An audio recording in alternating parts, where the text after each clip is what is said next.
था इससे पहले इनफाइनाइटली लॉन्ग लेंथ के वायर के लिए जब हमने इलेक्ट्रिक फील्ड निकाला था, तो अब अगर मैं इनफाइनाइट प्लेन शीट कहता हूँ ना, तो प्लेन शीट का मतलब क्या है कि I am talking about it's area. मैं उसके एरिया की बात कर रहा हूँ। मतलब प्लेन शीट है तो यानी कि उसका कुछ एरिया होगा, और उसका जो एरिया होगा वो कितना होगा? एरिया उसका इनफाइनाइट होगा। ठीक है, तो बहुत बड़ी कोई शीट है, लेकिन क्या है कंडीशन कि वो यूनिफॉर्मली चार्ज्ड है। तो जब मैं uniformly charged thin long wire की बात करता हूँ, तो इसका मतलब charge is uniformly distributed through through a line. वो एक लाइन पर यूनिफॉर्मली डिस्ट्रीब्यूटेड है चार्ज। वहां पर जो हमारा चार्ज डिस्ट्रीब्यूशन होगा वो होगा लाइन चार्ज डिस्ट्रीब्यूशन। और लाइन चार्ज डेंसिटी को मैं बोलता हूँ लैम्बडा। लैम्बडा होता है चार्ज पर यूनिट लेंथ। यहाँ पर हम ये कहेंगे कि अगर एक प्लेन शीट है और उस प्लेन शीट पर हमारा चार्ज यूनिफॉर्मली डिस्ट्रीब्यूटेड है, तो उस केस में हम ये कहेंगे कि हमारा लाइन चार्ज डिस्ट्रीब्यूशन ना होकर सरफेस चार्ज डिस्ट्रीब्यूशन होगा। और सरफेस चार्ज डिस्ट्रीब्यूशन के केस में हम बोलते हैं सरफेस चार्ज डेंसिटी, जिसको रिप्रेजेंट करते हैं सिग्मा से। ठीक है, स्मॉल सिग्मा वो होता है चार्ज पर यूनिट एरिया। उसी तरीके से अगर कहीं कोई वॉल्यूम होगी तो मैं बोलूंगा volume charge density. Volume charge density क्या होता है? चार्ज पर यूनिट वॉल्यूम, ये होता है। तो अब जरा देखेंगे इसमें electric field due to uniformly charge infinite plane sheet. आप सबसे पहले मैं तीन चार पॉइंट्स इसमें नोट करवाऊंगा। पहला पॉइंट नोट करेंगे, consider a thin infinite plane sheet of charge.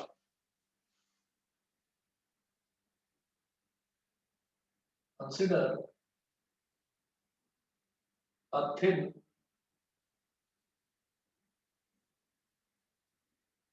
consider a thin infinite plane sheet of charge. Thin comma infinite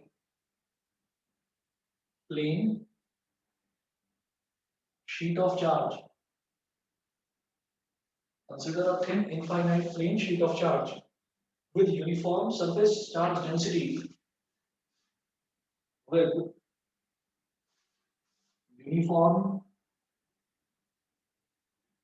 uniform surface charge density sigma, with uniform surface charge density sigma।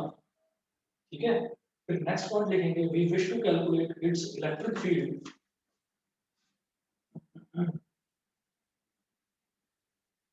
we wish to calculate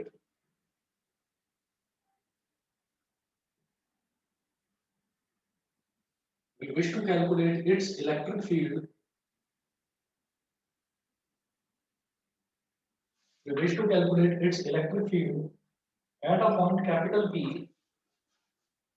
Its electric field at a point capital P at a distance r from it. At a distance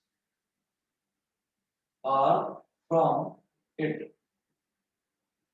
At a distance r from it. अब क्या होता है maximum cases में, हमने आपको ये बताया कि अगर कहीं पर कोई पॉइंट चार्ज होता है, तो पॉइंट चार्ज के चारों तरफ अगर मैं कहीं पर भी इलेक्ट्रिक फील्ड कैलकुलेट करना चाहूँ, तो पॉइंट चार्ज के चारों तरफ अगर मुझे एक गॉसियन सरफेस बनाना होता है, तो उस गॉसियन सरफेस को जब मैं बनाता हूँ तो पॉइंट चार्ज के चारों तरफ गॉसियन सरफेस बन जाता है स्फेरिकल। ठीक है, स्फेरिकल गॉसियन सरफेस होता है। अब अगर मान लीजिए हमने लाइन चार्ज की बात करी थी, तो लाइन चार्ज के चारों तरफ जो गॉसियन सरफेस बना था वो बन गया था सिलेंड्रिकल गॉसियन सरफेस। ठीक है, उसी तरीके से अब मैं बात कर रहा हूँ एक प्लेन शीट ऑफ पेपर की। तो प्लेन शीट ऑफ पेपर के चारों तरफ मैं मेरी मर्जी है कि मैं किस तरीके का गॉसियन सरफेस बनाना चाहूँ। ठीक है ना, प्लेन शीट के चारों तरफ अगर आप ये कहें कि प्लेन शीट के चारों तरफ तो मैं एक क्यूबॉइडल बनाना चाहता हूँ, तो क्यूबॉइडल बेटा सरफेस नहीं बन पाएगा। ठीक है ना, क्यूबॉइडल जो है क्यूबॉइडल सरफेस नहीं बन पाएगा। क्यूबॉइडल का हम वॉल्यूम तो बोल सकते हैं लेकिन सरफेस नहीं बोल पाएंगे। ठीक, मैं एक काम करूंगा इसमें, हम अपनी मर्जी से किसी भी तरीके का गॉसियन सरफेस बना सकते हैं, क्योंकि प्लेन शीट के केस में उसके चारों तरफ बनाने वाला गॉसियन सरफेस, ये अलग अलग राइटर्स, अलग अलग जो बुक राइटर्स हैं वो अलग अलग लेते हैं। एनसीईआरटी में और एस एल अरोड़ा में इन्होंने भी एज्यूम, और ये एज्यूम करा जाता है, तो इन्होंने भी जो एज्यूम करा है वो सिलेंड्रिकल सरफेस इन्होंने एज्यूम करा है, तो हम भी सिलेंड्रिकल लेकर चलते हैं। तो मैं अभी डायग्राम बनाऊंगा, डायग्राम से आपको ये चीज समझ में आ जाएगी इसमें देखिएगा डायग्राम इसका है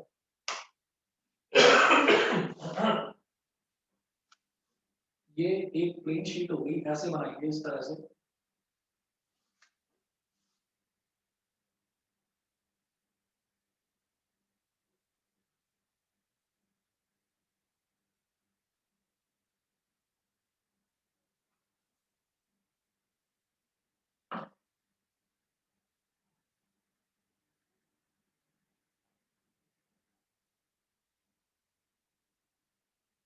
ये प्लेन शीट हो गई, और प्लेन शीट पर जो चार्ज है वो यूनिफॉर्मली डिस्ट्रीब्यूटेड है, ठीक है। चार्ज जो है वो यूनिफॉर्मली डिस्ट्रीब्यूटेड है, ऐसे आप ऐसे ऐसे बना लीजिए, plus plus plus plus plus plus plus plus plus plus, मतलब आपको इस पर पॉजिटिव पॉजिटिव बना लेना है। मैंने आपको बताया भी था कि हम जनरली क्या ले लेते हैं कि कभी भी कहते हैं कि वो यूनिफॉर्मली चार्ज है तो हम उस पर पॉजिटिव चार्ज को यूनिफॉर्मली डिस्ट्रीब्यूटेड मान लेते हैं कि पूरी की पूरी जो प्लेन शीट है, पूरी की पूरी प्लेन शीट पर पॉजिटिव चार्ज यूनिफॉर्मली डिस्ट्रीब्यूटेड है, पूरे पर यूनिफॉर्मली फैला हुआ है, ठीक है।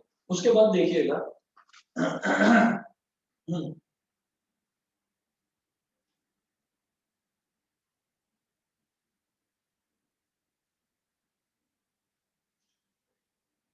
ठीक है, अर्श डाउनलोड हो गया तुम्हारा मैसेज, वो भी देख लिया है मैंने, वो इसी से रिलेटेड है, वो इसी से रिलेटेड है। अभी पहले ये डेरिवेशन करेंगे, फिर आप समझोगे उसको अपने आप, ठीक है। उसमें एक पॉइंट चार्ज जो है, उसमें एक पॉइंट चार्ज को एक स्क्वायर शीट जो है उसके उससे थोड़ी सी दूरी पर रखा हुआ है, ठीक है। मैं अभी बताता हूँ, पहले ये कर लेते हैं। तो ये एक प्लेन शीट है, उस प्लेन शीट के इस तरफ और इस तरफ मुझे एक गॉसियन सरफेस बनानी है, तो मैं अपनी मर्जी से इसमें सिलेंड्रिकल गॉसियन सरफेस ले लूँ। तो हमने सिलेंड्रिकल गॉसियन सरफेस ऐसे ले ली कि जैसे कि एक सिलेंडर है, वो इसमें से आर पार निकल रहा हो।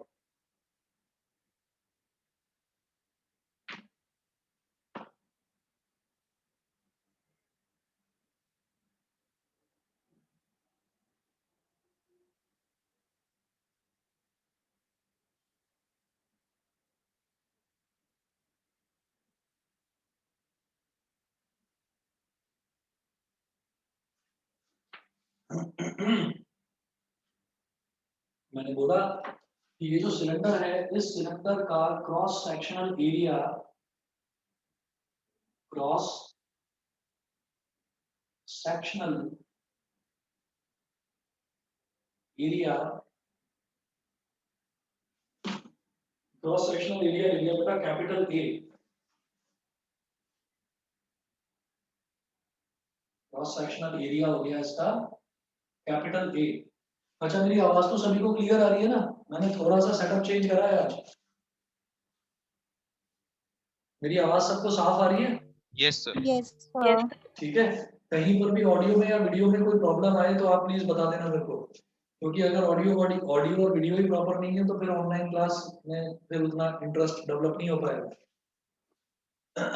अब देखिएगा, हमने इसमें क्या करा कि हमने एक सिलेंड्रिकल गॉसियन सरफेस ली, और अब क्या होगा कि जैसे ये पॉजिटिवली चार्ज प्लेट है, तो अगर मान लीजिए मैं एक चार्ज प्लेट की बात करता हूँ, फॉर एग्जांपल हमारे पास मान लीजिए कि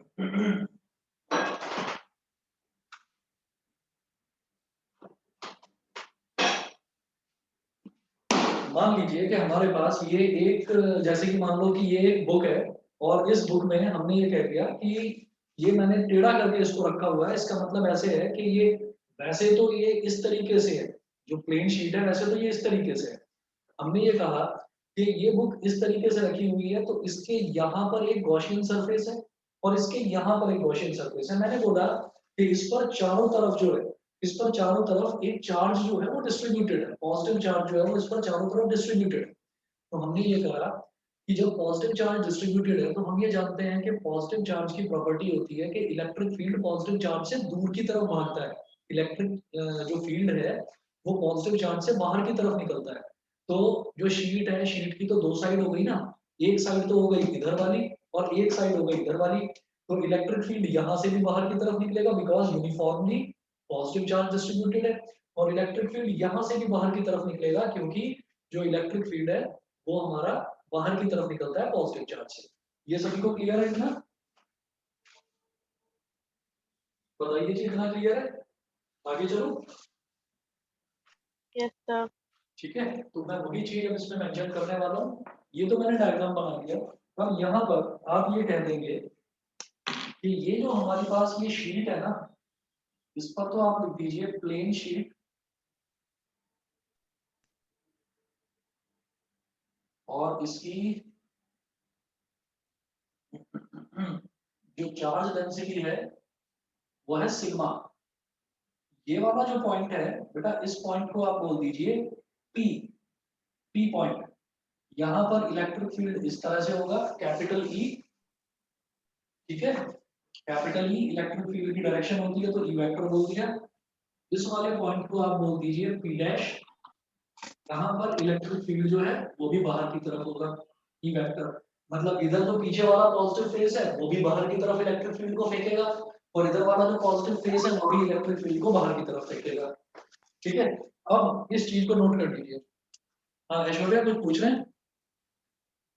नहीं सर, वो गलती से लेट ज्वाइन हो गया था, अच्छा अच्छा डे स्लिप हो गया था, कुछ मतलब कुछ चल रहा था घर पे। अच्छा अच्छा, चलिए ठीक है, कोई बात नहीं। वीडियो में भेज ही दूंगा, समझ जाओगे। अभी कोई बहुत ज्यादा खास एक्सप्लेन करा नहीं है। अब देखिएगा इसमें मुझे क्या लिखना है, नेक्स्ट आप पॉइंट नोट करेंगे। अगला पॉइंट लिखेंगे।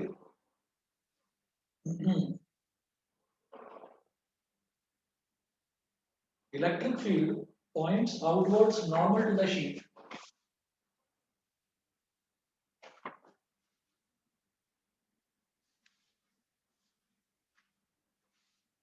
Electric field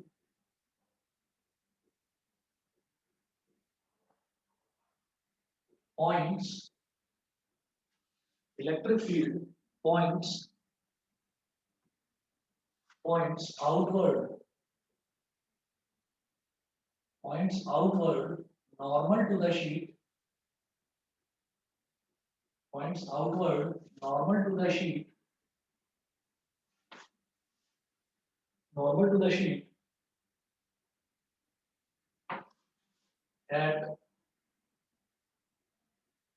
at 2 points P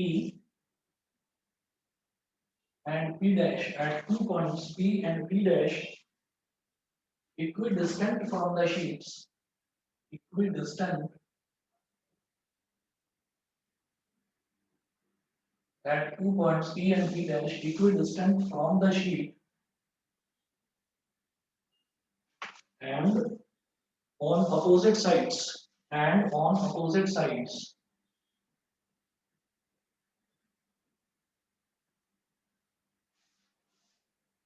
and on opposite sides, and on opposite sides. उसके बाद next point, we choose a cylindrical Gaussian surface. We choose a cylindrical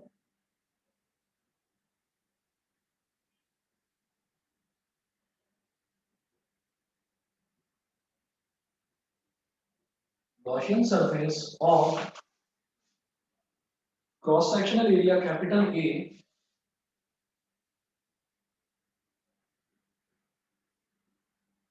of cross-sectional area capital A and length 2r with its axis, and length 2r with its axis, perpendicular to the sheet, with its axis perpendicular to the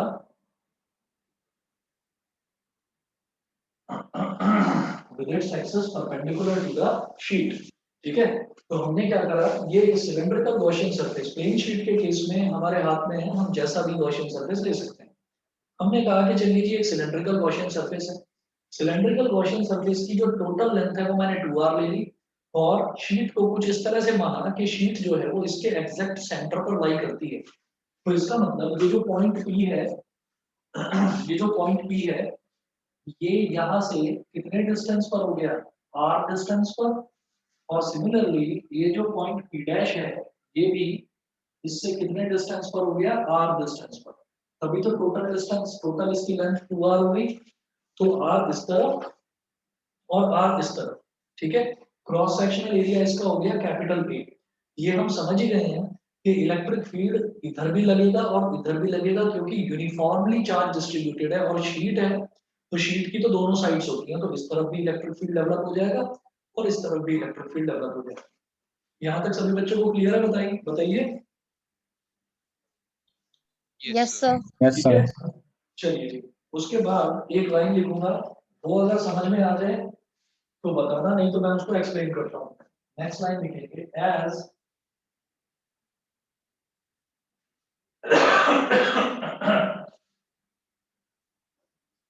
as the electric lines of force, as the electric lines of force are parallel to the curved surface of the cylinder, are parallel, as the electric lines of force are parallel to the curved surface, are parallel to the curved surface of the cylinder,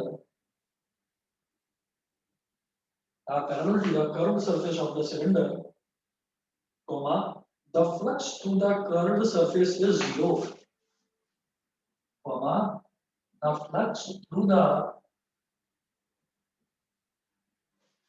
flux through the curved surface is zero.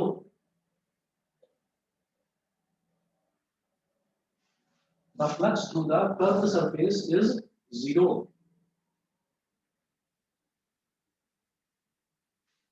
देखिएगा यहाँ पर, मुझे लगता नहीं है कि आप लोग समझ पाए होंगे, मैं बस 1 मिनट में समझा रहा हूँ, सभी को समझ में आ जाएगा फिर। देखिए इसमें क्या है कि as the electric lines of force are parallel to the curved surface of the cylinder, हम ये कहते हैं कि सिलेंडर की कर्व्ड सरफेस ये है, ये सिलेंडर की कर्व्ड सरफेस है, तो ये पूरी की पूरी कर्व्ड सरफेस ऐसे हो गई, ठीक है।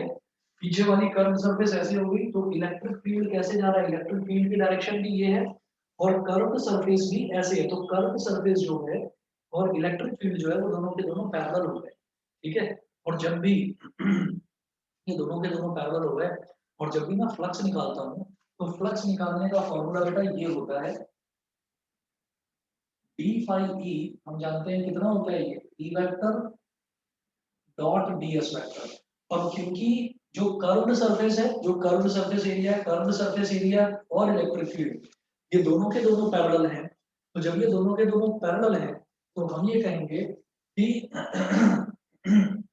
इन दोनों के दोनों का पैरेलल होने का मतलब ये है कि जो ds है, उस ds की डायरेक्शन क्या होती है, उस ds की डायरेक्शन होती है नॉर्मल टू द सरफेस। समझ गए? तो इलेक्ट्रिक फील्ड, हम हमेशा ये बोलेंगे कि अगर कर्व्ड सरफेस और इलेक्ट्रिक फील्ड दोनों के दोनों पैरेलल है, तो सरफेस के तो परपेंडिकुलर ही होता है ना उसका ds का डायरेक्शन। जो सरफेस एरिया होता है वो हमेशा नॉर्मल टू द सरफेस होता है, और नॉर्मल टू द सरफेस है तो इसका मतलब ई वेक्टर में और ds वेक्टर के बीच में एंगल क्या बनेगा, 90 डिग्री का। ये समझ में आ गया? यस हमने ये बोला है as the electric lines of force are parallel to the curved surface of the cylinder। Electric lines of force मतलब इलेक्ट्रिक फील्ड की डायरेक्शन, इलेक्ट्रिक फील्ड की डायरेक्शन और कर्व्ड सरफेस जो है, कर्व्ड सरफेस एरिया, वो दोनों सेम डायरेक्शन में है। तो कर्व्ड सरफेस तो ऐसे है, लेकिन कर्व्ड सरफेस पर नॉर्मल कहाँ होगा, ऊपर की तरफ, ठीक है। तो कर्व्ड सरफेस पर जो कर्व्ड सरफेस का जो डायरेक्शन है, कर्व्ड सरफेस एरिया का जो डायरेक्शन है वो तो नॉर्मल हो गया। तो यानी कि इसमें और इलेक्ट्रिक फील्ड में एंगल कितना बन गया, 90 डिग्री। और जब ये 90 डिग्री बन गया तो मैं इसको क्या बोलूंगा, EDS cos 90 डिग्री। तो ये जीरो हो गया। इसके बाद में ये चीज नोट कर लीजिएगा, इसके बाद में ये चीज नोट कर लेना, लिख लो यहाँ पर for curved surface area. Curved surface area के लिए जो हमारा इलेक्ट्रिक फील्ड है, वो इलेक्ट्रिक फ्लक्स जो है वो जीरो हो गया। ये आपके समझने के लिए है, यहाँ पर कोई बहुत ज्यादा एक्सप्लेनेशन की उसकी जरूरत नहीं है। बताइए जी, इतना क्लियर है? Yes. Yes, sir. Yes, sir. बाकी बच्चे भी बता दीजिए, ईशान, एकांश, Yes, sir. प्रबल, श्रुति, बताइए क्लियर है? Yes, sir. Clear है. ठीक है, वंशिका, कनिष्का, यस सर।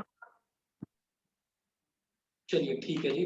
अब इसके बाद ये चीज होगी, इसके बाद आप नोट करेंगे तो फिर जो हमारा एरिया है वो कौन से एरिया का कंट्रीब्यूशन रह गया, वो सिर्फ और सिर्फ हमारा ये जो है इस एरिया का कंट्रीब्यूशन रह गया। अब ये जो एरिया है, ये वाला जो एरिया है मतलब cross sectional area, cross sectional area पर अगर मैं नॉर्मल ड्रॉ करूंगा तो वो नॉर्मल तो फिर ई वेक्टर के साथ ही हो गया। तो इसका मतलब यहाँ पर जो फ्लक्स है वो सिर्फ इसी की वजह से होगा, समझ गए? कर्व्ड सरफेस एरिया पर तो नॉर्मल जाएगा परपेंडिकुलर डायरेक्शन में, परपेंडिकुलर यानी कि 90 डिग्री, 90 डिग्री मतलब फ्लक्स जीरो हो गया। लेकिन यहाँ वाला जो सरफेस है, जो क्रॉस सेक्शनल एरिया है, क्रॉस सेक्शनल एरिया पर जब मैं नॉर्मल ड्रॉ करूंगा तो वो तो इलेक्ट्रिक फील्ड के साथ ही जाएगा, यानी कि दोनों का डायरेक्शन क्या हो गया, दोनों का जो एंगल है, दोनों के बीच का एंगल 0 डिग्री हो गया। तो हम ये कहेंगे यहाँ पर यहाँ पर हम ये बोलेंगे therefore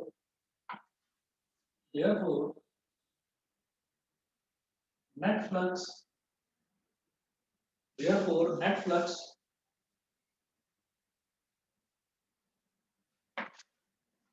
will be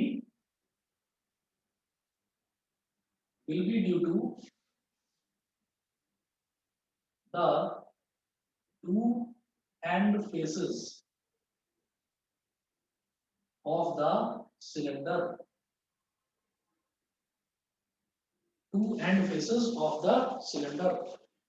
ये मैं मिटा रहा हूं नीचे जो मैंने मेंशन किया है, will be due to two end faces of the cylinder। अब इसमें मैंने कोई रेडियस वगैरह तो मेंशन करा नहीं है, तो रेडियस मेंशन करता तो मैं एरिया को बोल देता पाई आर स्क्वायर, यहाँ तो सीधा सीधा एरिया ले लो आप। तो ये क्या हो जाएगा, हमारे पास फाई ई की वैल्यू क्या हो जाएगी, मैं नेट फ्लक्स यानी कि टोटल फ्लक्स निकाल रहा हूँ सीधा सीधा, कोई इंटीग्रेशन नहीं, कुछ नहीं। जो टोटल फ्लक्स है वो हमारा हो गया इसकी वजह से ई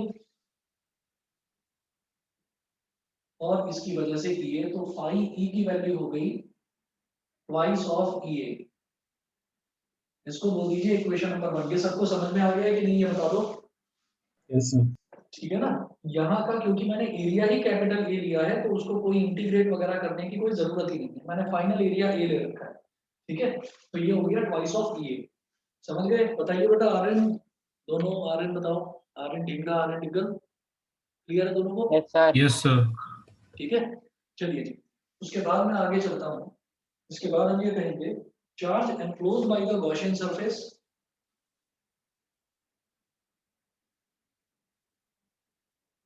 charge enclosed by the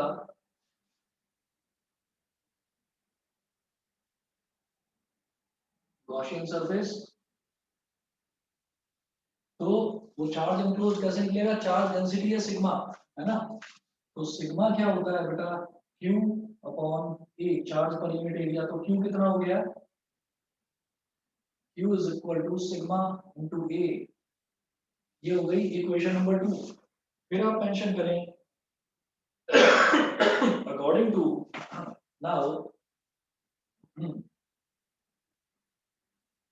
now according to Gauss theorem,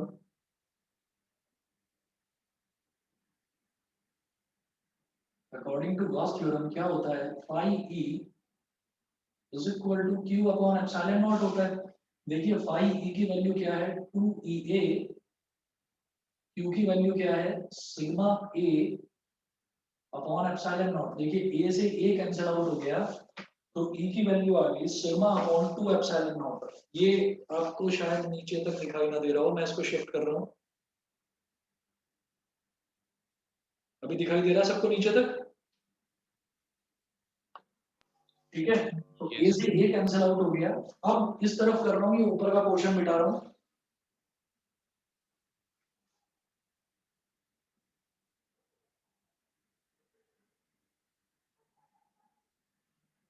diagram भी मिटा रहा हूँ उसका।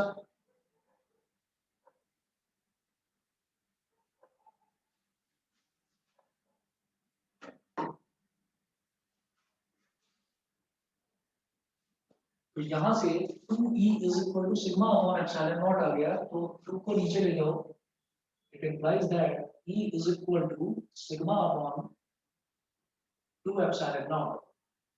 E is equal to sigma upon 2 epsilon naught। तो ये इलेक्ट्रिक फील्ड हो गया due to a plane sheet of charge, ठीक है। और अगर इसको हम वेक्टोरिकली बोलें, vectorially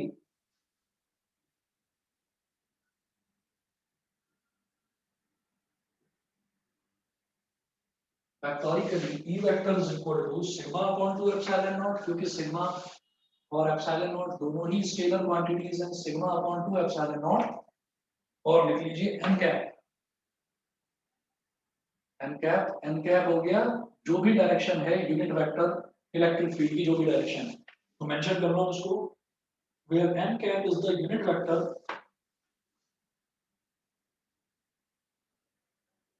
where n cap is the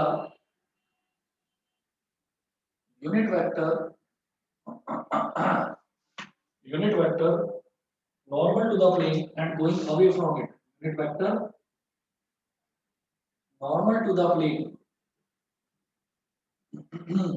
and going away from it, normal to the plane and going away from it. ये आपको समझ में आ गया होगा। इसका मतलब क्या है, normal to the plane and going away from it मतलब इलेक्ट्रिक फील्ड की डायरेक्शन है, ठीक है ना। इस पूरे सेंटेंस से घबराने की जरूरत नहीं है। नॉर्मल टू द प्लेन, आप देखो कि प्लेन शीट हमने ऐसी तो बनाई थी, ये प्लेन शीट थी और यहाँ पर मैंने एक पॉइंट लिया था, ठीक है, ये हमारा गॉसियन सरफेस ले लिया था, तो इलेक्ट्रिक फील्ड ऐसे ही तो जा रहा था इस तरफ। तो ये क्या है, normal to the plane and going away from it. तो इलेक्ट्रिक फील्ड क्या है, वो इस प्लेन शीट पर नॉर्मल है यानी कि परपेंडिकुलर है and it is going away from it, ठीक है ना। तो एन कैप का मतलब ये हो गया। बताइए बेटा, प्लेन शीट ऑफ चार्ज की वजह से सभी को क्लियर है इतना? ये क्लियर है? Yes sir. ठीक है। Yes sir. हाँ जी, इसमें स्टार बनाकर एक इंपॉर्टेंट पॉइंट जरूर लिखेंगे सभी बच्चे लास्ट में, ये हटा रहा हूं, एक इंपॉर्टेंट पॉइंट लिख लीजिएगा, नोट करके कि clearly capital E is independent of R, clearly capital E is independent of R, independent of R, comma करके लिखेंगे distance from the plane sheet।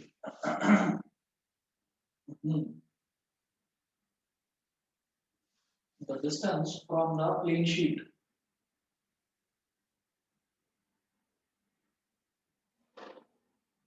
भाई हमने डिस्टेंस भी तो लिया था, स्मॉल आर मतलब टोटल जो लेंथ ली थी वो तो कैपिटल 2, वो तो 2r ले ली थी, और जो डिस्टेंस था वो r इधर r की तो जरूरत पड़ी ही नहीं कहीं पर भी। तो capital E is independent of r। ये क्या है कि ये जो मैंने इंपॉर्टेंट पॉइंट लिखवाया है, ये क्या है ना कि क्वेश्चन इस तरह से बना देते हैं कि क्वेश्चन देखिएगा, क्वेश्चन इसका ऐसा बना था कि prove by using Gauss theorem, prove by using Gauss theorem for a plane sheet of charge, for a plane sheet of charge, electric field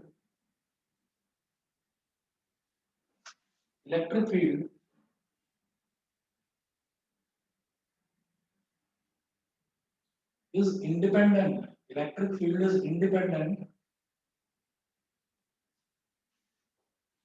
of the distance। दिखाई दे रहा है सभी को? नहीं,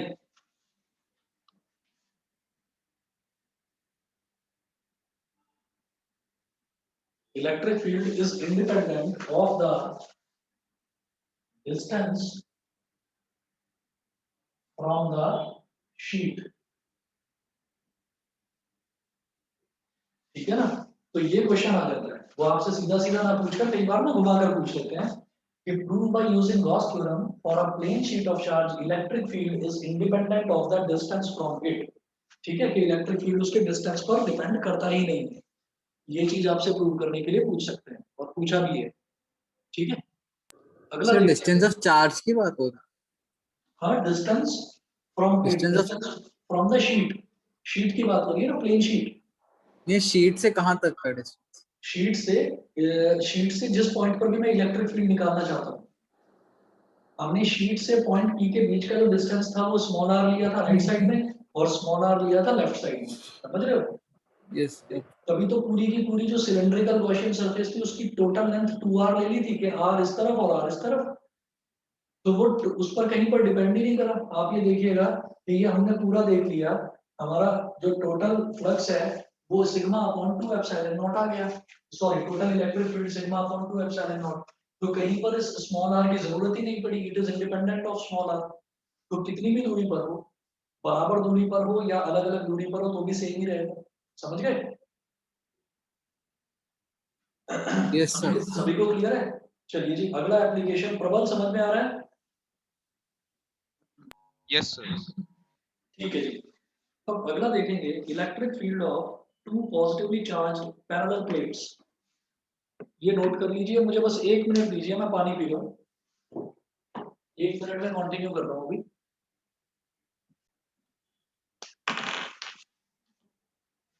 electric field of two positively charged parallel plates.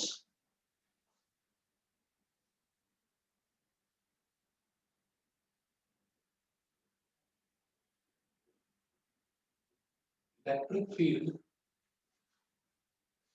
of two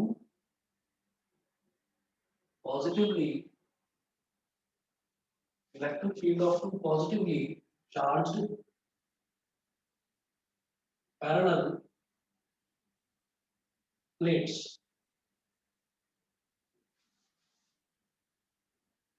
electric field of two positively charged parallel plates। ठीक है, मतलब अगर हमारे पास कोई पॉजिटिवली चार्ज दो पैरेलल प्लेट्स हैं आमने सामने, ठीक है, तो उसमें इलेक्ट्रिक फील्ड किस तरीके से कैलकुलेट करा जाता है। आप इसमें एक लाइन नोट करिएगा, consider two thin plane parallel sheets of charge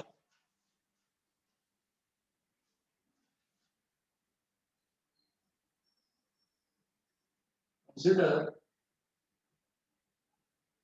two thin two thin parallel plane sheets of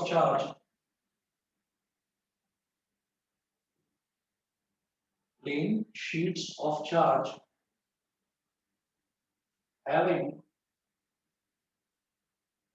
having charge densities sigma 1 and sigma 2, having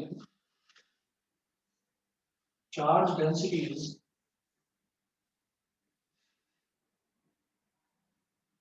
sigma 1 having charge densities sigma 1 and sigma 2, bracket में लिख रहा हूं, sigma 1 is greater than sigma 2।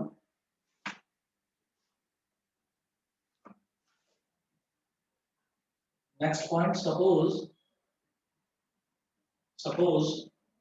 r cap is a unit vector, r cap is a unit vector, suppose r cap is a unit vector pointing from, suppose r cap is a unit vector pointing from left to right। ठीक है, अभी समझ जाओगे, मैं diagram बनाता हूँ एकदम clear हो जाएगा।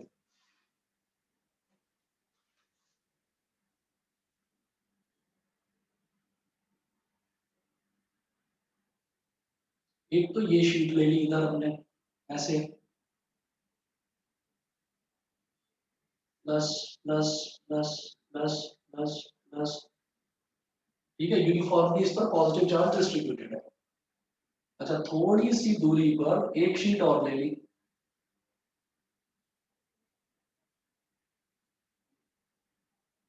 प्लस प्लस प्लस प्लस, थोड़ी सी दूरी पर हमने एक शीट और ले ली, तो दो parallel plane sheets of charge होगी। अच्छा, ये वाली जो शीट है, क्योंकि ये शीट है यानी कि ये प्लेन है, तो यानी कि इसकी सरफेस है, इसका एरिया है, तो इसकी सरफेस चार्ज डेंसिटी दे रखी है उन्होंने सिग्मा 1, और दूसरी वाली की सिग्मा 2। तो इसका जो हो गया, इसका तो चार्ज डेंसिटी हो गई सिग्मा 1, इसकी चार्ज डेंसिटी हो गई सिग्मा 2। सिग्मा 1 और सिग्मा 2 तो दो चार्ज डेंसिटी हो गई। अब यहाँ पर जब हम इलेक्ट्रिक फील्ड कैलकुलेट करेंगे, तो इलेक्ट्रिक फील्ड जो है वो तीन अलग अलग जगह पर हो सकता है। अगर देखिए सिर्फ एक ही शीट होती तो उस एक शीट में मैंने इलेक्ट्रिक फील्ड अभी अभी कैलकुलेट करा है कि उसके राइट साइड में भी होगा इलेक्ट्रिक फील्ड और उसके लेफ्ट साइड में भी होगा। लेकिन अब दो parallel plane sheets of charge है, तो क्या होगा कि इस शीट की वजह से लेफ्ट में एक इलेक्ट्रिक फील्ड हो सकता है, और इस शीट की वजह से भी यहाँ पर एक इलेक्ट्रिक फील्ड हो सकता है। तो there can be three areas, एक एरिया ये हो गया फर्स्ट, एक एरिया हो गया सेकंड, और एक एरिया हो गया थर्ड। समझ गए? हम ये कहेंगे कि इस शीट की वजह से यहाँ पर भी इलेक्ट्रिक फील्ड हो सकता है, तो हम कहेंगे फिर इस शीट की वजह से भी तो हो सकता है यहाँ पर इलेक्ट्रिक फील्ड। बिल्कुल सही बात है। फिर हम कहेंगे इस शीट की वजह से राइट साइड में एक इलेक्ट्रिक फील्ड होगा, तो ठीक है, इस शीट की वजह से भी तो हो सकता है यहाँ पर इलेक्ट्रिक फील्ड, ये भी सही है।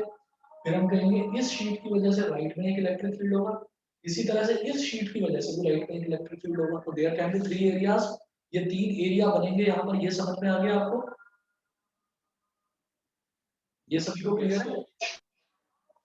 ठीक है। अब इसी चीज को हम ये कहेंगे कि अलग अलग रीजन देखेंगे, तो इन द रीजन फर्स्ट, यहाँ पर लिख रहा हूँ, there can be three regions, there can be three regions of electric field.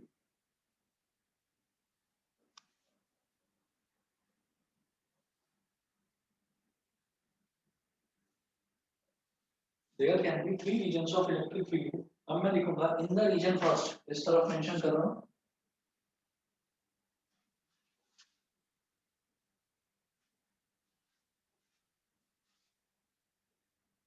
In the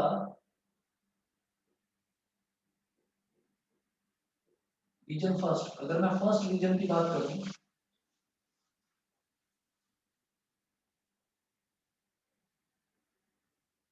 अगर हम फर्स्ट रीजन की बात करते हैं, तो फर्स्ट रीजन में आप ये देखेंगे कि ये वाली जो शीट है ये पॉजिटिवली चार्ज है ना, तो पॉजिटिव से इलेक्ट्रिक फील्ड कहाँ भागता है? दूर की तरफ भागता है। तो इलेक्ट्रिक फील्ड ऐसे हो गया, इलेक्ट्रिक फील्ड ऐसे हो गया, इसको मैं बोल दूंगा बेटा E1। ठीक है, ये हो गया इस वाले की वजह से इलेक्ट्रिक फील्ड E1। अच्छा, ये जो है ये भी तो पॉजिटिव है, तो इस पॉइंट पर इसकी वजह से भी इलेक्ट्रिक फील्ड उस तरफ भागेगा, निकलेगा दूर की तरफ, पॉजिटिव से दूर की तरफ जाता है इलेक्ट्रिक फील्ड। ये हो गया E2। अब रीजन फर्स्ट में बोलेंगे E1 वेक्टर इज इक्वल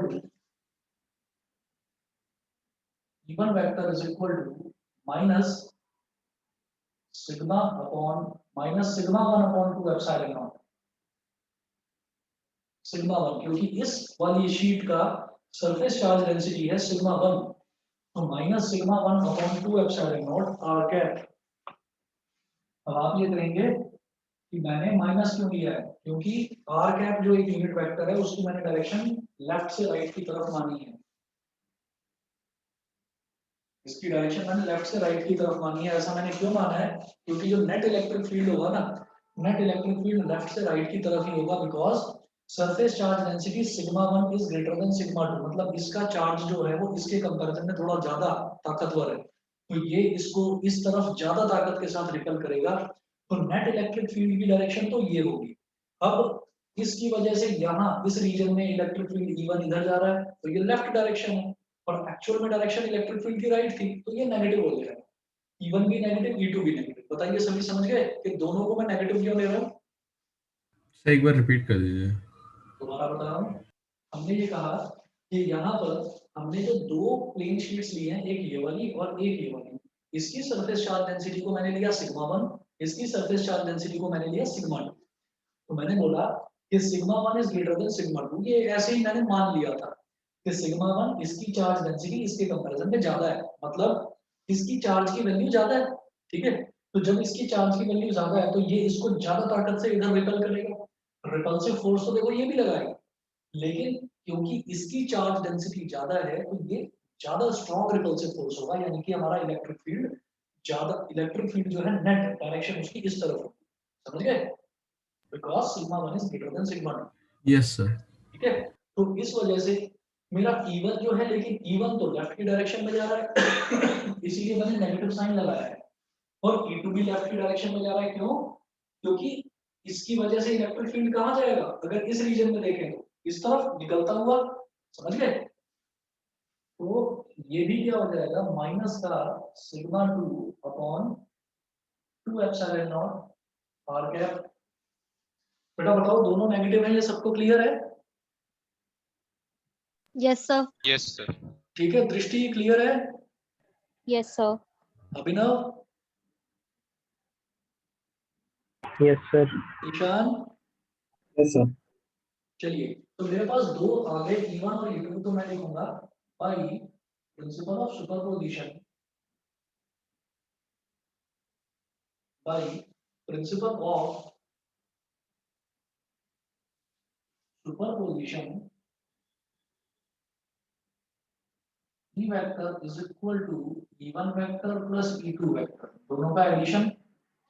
अभी E1 वेक्टर कितना हो गया, minus sigma 1 upon 2 epsilon naught R cap, plus E2 vector कितना हो गया, minus sigma 2 upon 2 epsilon naught R cap, ठीक है। तो ये भी माइनस, तो क्या हो जाएगा, minus 2 sigma 1 upon 2 epsilon naught R cap, 2 से 2 कैंसिल आउट हो गया, माइनस, सॉरी मैंने गलत करा, यहाँ पर कॉमन क्या आ रहा है, अपॉन में 2 एप्सिलॉन नॉट कॉमन आ रहा है और आर कैप कॉमन आ रहा है, तो क्या हो जाएगा, minus R cap upon 2 epsilon naught और ब्रैकेट में सिग्मा 1 प्लस सिग्मा 2। बताइए क्लियर है? ठीक है।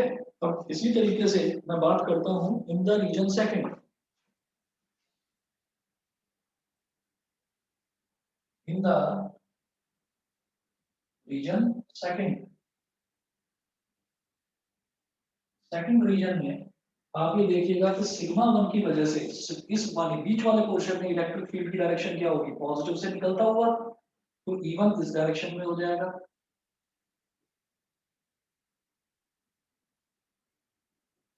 और इस वाले की वजह से, इस वाली शीट की वजह से इस रीजन में बीच में इलेक्ट्रिक फील्ड कहाँ होगा, पॉजिटिव से निकलता हुआ, यानी कि E2 की डायरेक्शन ये हो जाएगी।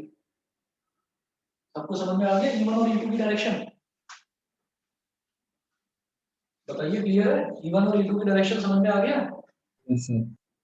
अब देखिएगा E1 जो है, E1 तो बेटा राइट की डायरेक्शन में ही है और आर कैप की डायरेक्शन भी राइट में ही है, तो इसका मतलब ये पॉजिटिव होगा, और क्या होगा, sigma 1 upon 2 epsilon naught R cap. अच्छा ये तो आप सब लोग समझ रहे हैं ना कि मैं सिग्मा 1 अपॉन 2 एप्सिलॉन नॉट क्यों ले रहा हूँ, क्योंकि प्लेन शीट ऑफ चार्ज के लिए सिग्मा 1 अपॉन 2 एप्सिलॉन नॉट ही होता है इलेक्ट्रिक फील्ड, अभी अभी कैलकुलेट करा है मैंने, समझ गए ना?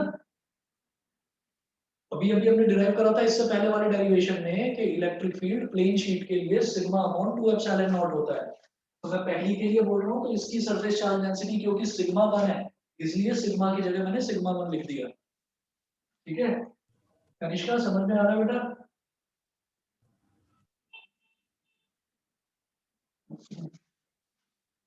कनिष्का समझ में आ रहा है? नहीं, ऑनलाइन नहीं है क्या? वंशिका आपको क्लियर है?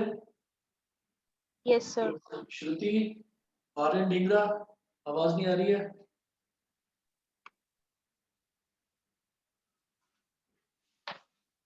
चलिए देखिएगा E2 वेक्टर इस डायरेक्शन में है, तो ये क्या हो जाएगा, माइनस का sigma 2 upon 2 epsilon naught R cap, फिर वही काम करेंगे by principle of superposition,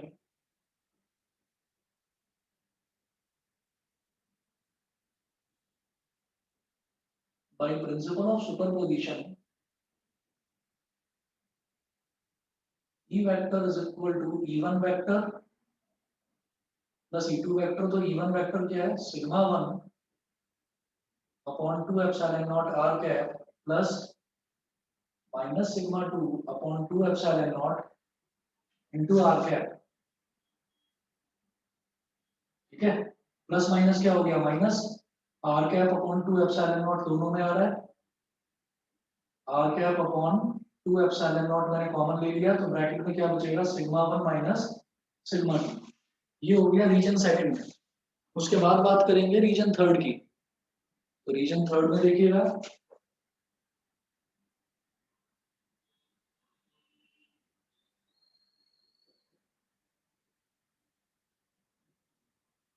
reason third में देखिएगा कि अगर मैं इस वाली पहली शीट की वजह से बोलूं तो इलेक्ट्रिक फील्ड बाहर की तरफ निकलता होगा, तो यहाँ पर भी E1 इस डायरेक्शन में, और इस शीट की वजह से बोलूं तो इससे भी इलेक्ट्रिक फील्ड बाहर की तरफ निकलता होगा, जो कि पॉजिटिव से इलेक्ट्रिक फील्ड बाहर की तरफ ही निकलता है, और आर कैप की डायरेक्शन भी यही है, तो यानी कि दोनों ही पॉजिटिव पॉजिटिव ही आने वाले हैं। तो E1 क्या है, E1 vector is equal to वही sigma 1 upon 2 epsilon naught r cap and E2 vector is equal to sigma 2 upon 2 epsilon naught r cap. फिर वही मेंशन कर दीजिए भाई, principle of superposition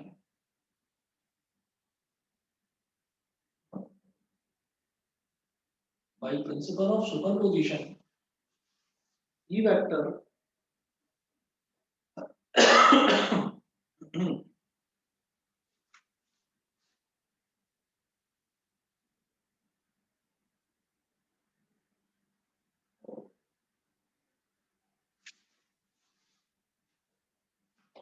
by principle of superposition, E vector is equal to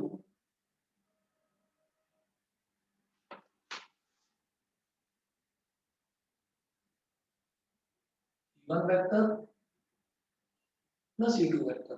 तो क्या हो जाएगा, sigma 1 upon 2 epsilon naught r cap plus sigma 2 upon 2 epsilon naught r cap.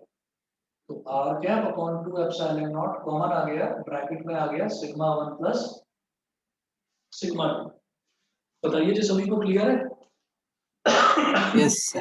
Yes, तो sir. जो दो पैरेलल पॉजिटिवली चार्ज प्लेट्स होती हैं, उनकी वजह से जब भी हम इलेक्ट्रिक फील्ड कैलकुलेट करते हैं तो इलेक्ट्रिक फील्ड तीन अलग अलग पोजीशन पर निकलेगा, एक रीजन 1 पर, एक रीजन 2 पर और रीजन 3 पर। तो तीनों रीजन का अलग अलग निकाल कर दिखाना होगा। ठीक है जी, बाकी के जो आपके हैं दो टॉपिक्स बचते हैं वो नेक्स्ट क्लास में करता हूँ। ठीक है, अच्छा अर्श, तुम्हारा क्वेश्चन रह गया, तुम्हारा क्वेश्चन भी नेक्स्ट क्लास में करवाता हूँ। नहीं सर, वो समझ आ गया मुझे। अब देख लेना, हो जाएगा। ये हाँ, पैरेलल हाँ, वो समझ प्लेन आ शीट गया। वाला ही है, वो प्लेन शीट वाला ही है, वो हमने करा नहीं था, इस वजह से तुम्हें डाउट आया होगा। तो उसमें ना उसने वो क्यूब का वो टोटल फ्लक्स का 1/6 ले लिया, मैंने वो अच्छा। नहीं करा था। वो 1/6 इसीलिए लिया है क्योंकि क्यूब में 6 फेसेस होते हैं, तो एक फेस के लिए निकाला होगा, हाँ है ना? सर, लेकिन ऐसा है कि एनसीईआरटी में कुछ अलग आंसर है, नेट पे कुछ अलग आंसर है, मेरा अलग आंसर आ रहा है। चलो मैं देखता हूँ, एक बार मैं देख कर बता दूंगा। ठीक है, ठीक है सर, चलिए, okay thank you sir. Thank okay you, sir. Okay thank you sir. Okay.